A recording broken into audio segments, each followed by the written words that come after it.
Alors on va multiplier les pixels de ce décor. La méthode habituelle pour multiplier les pixels, c'est menu image, taille de l'image. Image, taille de l'image. Donc la boîte s'agrandit éventuellement si on veut par sa petite case en bas à droite, mais ce n'est pas obligatoire. Dans la boîte taille de l'image, il faut absolument que le moteur de multiplication des pixels soit coché. Alors normalement, vous êtes en automatique, vous. La meilleure méthode pour agrandir, c'est conserver les détails 2.0. La meilleure méthode dans cette boîte. Alors, vous allez ici, à la place de centimètres, passer en pourcent. Le curseur réduction de bruit, on va l'utiliser, c'est pour enlever les artefacts JPEG, la compression JPEG qui serait visible. Éventuellement, c'est pour lisser. Mais dans un premier temps, on passe en pourcent. Et alors, si je mets ici 400%, ça me fait une image qui comporte combien de fois plus de pixels? Vous êtes certain? Ah ben non. Non, parce qu'on était à 1900. On est du niveau primaire, là. Vous avez un carré, vous multipliez par 2 sa hauteur et sa largeur, vous obtenez combien de fois plus de surface? Non, s'il vous plaît. Vous avez un carré de 1 cm sur 1, par exemple. Il devient 4 sur 4. Combien de fois plus de surface? 8. Oh. 8. Et 4. 8. Allez, réfléchissez. 8. 16. Mais oui, 16, évidemment. Oh, ok. J'ai fait une erreur de mathématiques. Et donc là... T'as un carré sur 1, et si tu fais 4 là, tu fais 4 là, du coup, t'as 1, 2, 3, 4. Ben oui.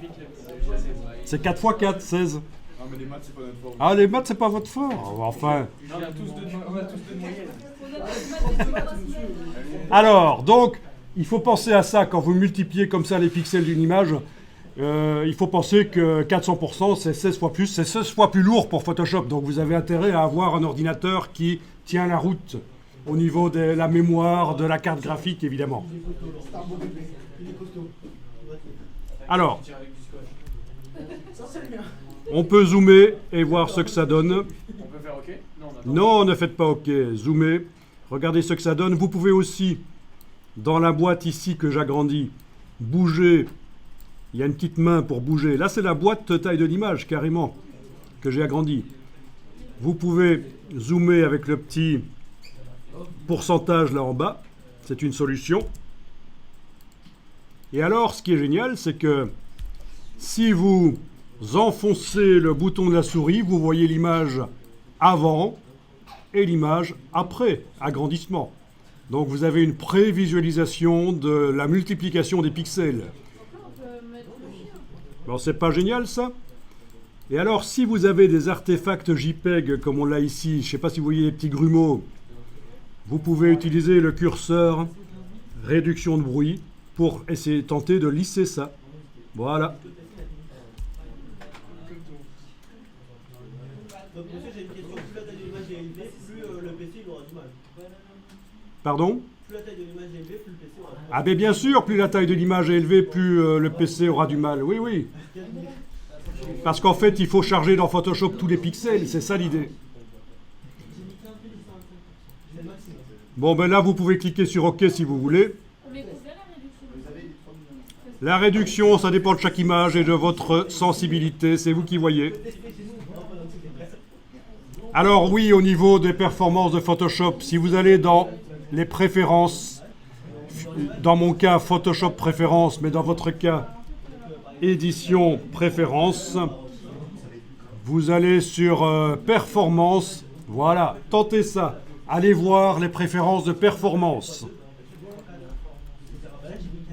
Donc c'est dans le menu édition, préférences, performance. Alors ici, vous avez l'utilisation de la mémoire. Vous voyez que c'est un ordinateur chez moi qui est pas très puissant. Il a juste 16 Go de RAM. Et Photoshop en utilise déjà 8,7. Il y a intérêt à avoir des cartes graphiques les plus récentes possibles, évidemment. De préférence compatible avec Adobe. Sur le site de Adobe, vous avez la liste des cartes graphiques compatibles avec les dernières versions des logiciels. C'est pas nécessairement celle-là. Hein. Si je trouve que c'est celle-là dans mon ordi, enfin il y en a deux, et la plus puissante c'est celle-là. Et alors, ce qui est intéressant, si vous manquez de mémoire, c'est d'aller dans disque de travail. Et là, vous avez la possibilité d'ajouter un deuxième disque externe ou interne qui va remplacer la mémoire. C'est ce qu'on appelle de la mémoire virtuelle. Et ça peut être du SSD. Donc, s'il n'y a pas assez de mémoire RAM dans l'ordinateur, on peut compenser pour que Photoshop aille plus vite et fasse ses calculs par un disque dur supplémentaire. Donc, c'est dans la partie disque de travail. Dans ce cas-ci, j'utilise le disque interne de l'ordinateur.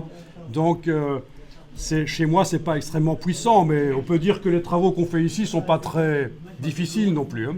Là, pour l'instant, on est encore petit par rapport à ce que certains font dans Photoshop, des images qui font 1 ou 2 gigas. 1 ou 2 gigas, évidemment, des images, des photomontages complexes. Donc là, j'ai rien fait dans les préférences, on est juste allé voir